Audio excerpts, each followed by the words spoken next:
All right, let's talk HOAs. We are not going to get into a debate on whether or not HOAs are good or bad. We're going to address the reality that since the late 90s, most communities and developments are HOA communities. And so if you are buying a home that is in an HOA, well, those HOA documents are super underrated many times.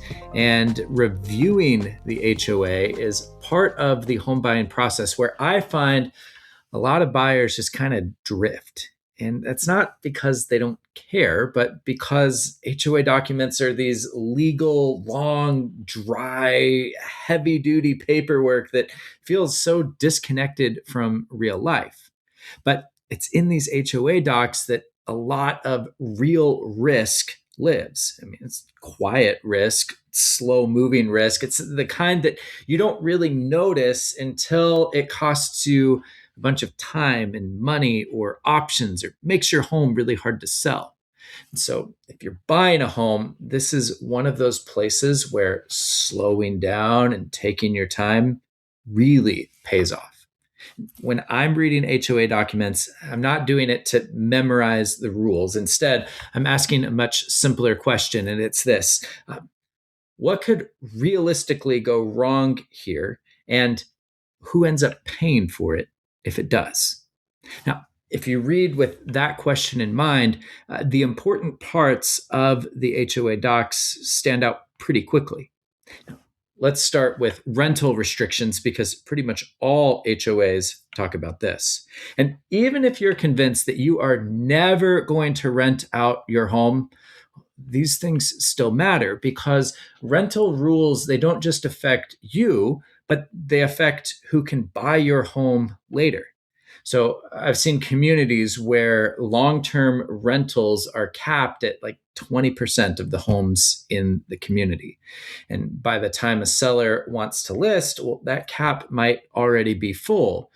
And if you're selling to another person buying it as their primary residence, they don't care. But a lot of investors do. And also, lenders can look at these limits and they might say no to lending because of that cap rate.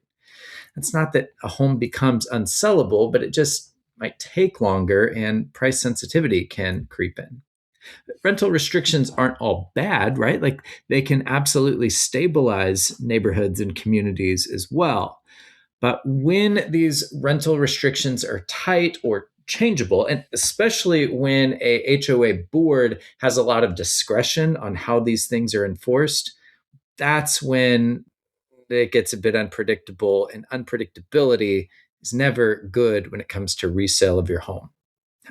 Next is use restrictions. This is where HOA documents stop being theoretical and they start touching on your everyday life. And a big one that I see is rules about parking and garage spaces. I've had buyers assume that they could use their garage for storage or a home gym, only to learn later that the HOA required that the garage be used exclusively for parking. Now, was that the end of the world for these folks? No, but it did change what their plans were for the home and how they were functionally able to live in it.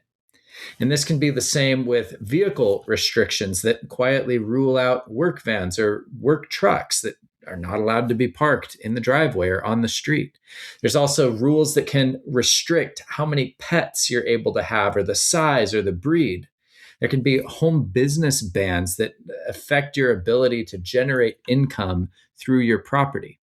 And while a lot of these rules might seem small in isolation, together, they're really telling you a lot about who that community is built for. And that matters a lot when it comes time to sell, right? The more restrictive it is, the smaller of a buyer pool there's going to be.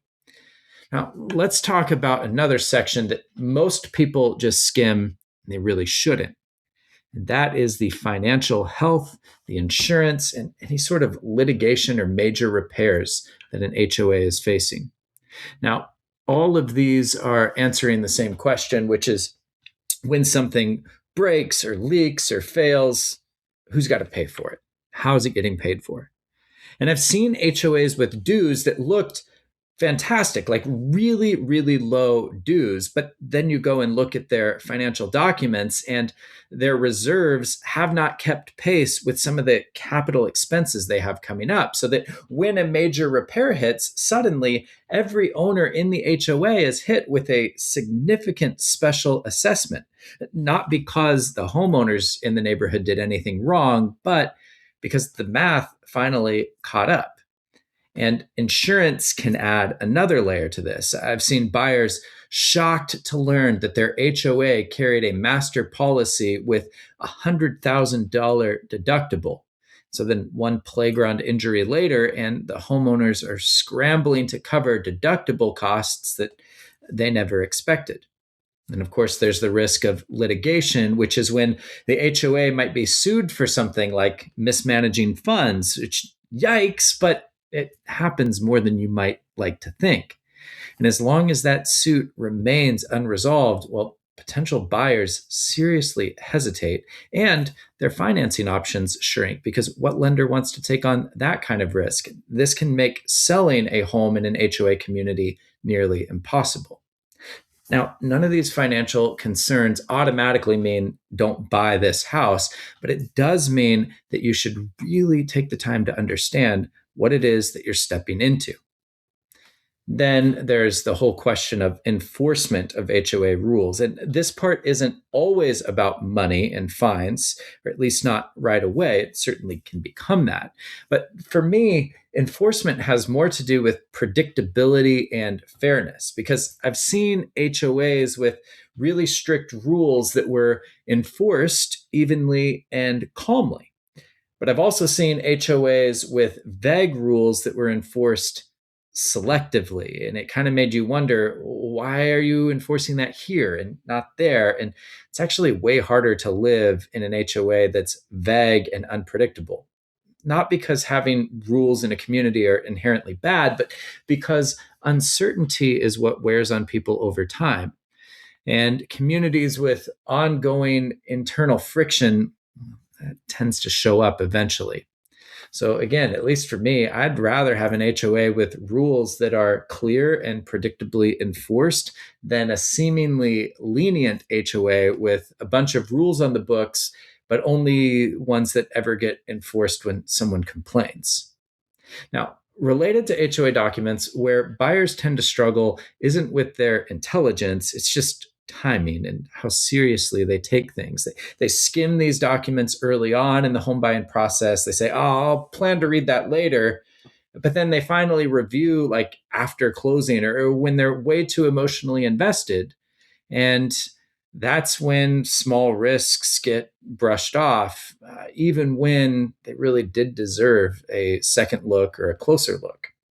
So if it were me, I would read through my HOA documents a couple of times. First, I would read to just see what are the restrictions here, and then I would read for what are the financial risks or consequences. I spend most of my time just asking, all right, what's going to limit my flexibility? What is the financial health, and how are financial issues handled? What could surprise me 5 years from now? And then I would jot down anything that is unclear or that you have questions about. And from there, with those things you've written down, you can either clarify with the listing agent. You can use tools like ChatGPT. I put an asterisk with that because the answers aren't always perfect, but better than nothing. Best of all, though, you can consult with me. In closing here, most buyer remorse comes through things that were missed in the home buying process. And oftentimes that's related to HOA issues that buyers just skim over. They regret the constraints placed on them by HOAs that they didn't notice until they actually started living in the community. Now, HOA documents, they don't tell you how to live on day one, but they are there to tell you how boxed in or flexible the future in your home is going to feel.